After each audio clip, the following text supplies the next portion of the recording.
به نام خدای دلوان دلوین سلاو خدا لسر و تبان به گلی هوال و گیر نیجا جوجیزه این رساله نور ام گهشتنه گوتنا چلو ششان چنبر دایره حلالی فره تیرا کیفی هیه قد پیدوی کتنا حرامی تنیه حلال دایره سی geniştir. Keyfe kafi gelir. Harama girmeye hiç lüzum yoktur. Kesi zekatı ne de helbet deji destivi kasi zekatı malek derkeve. Zekatı vermeyenin her halde elinden zekat kadar bir mal çıkacak. Her pırsgerek bi kudreta Xweda çareser dibe.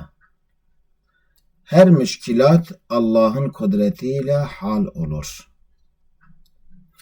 Çawan ecel û gor bendewariya mirovan dike, bihişt û dojeh jî bendewarî û çavdêriya mirovan dike.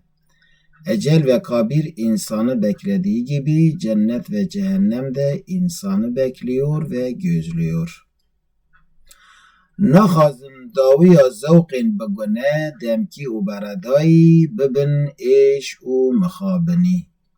Lüzumsuz, geçici ve günahlı zevklerin akıbeti, elemler ve teessüfler olmasından istemiyorum. Rasta geliye valan. Ew gunehên ku bi xera puşmanî bîne, çi xêrawî heye, çi faydawî heye. Emanetê Xweda bin, bimînin di xêr û xweşiyê de.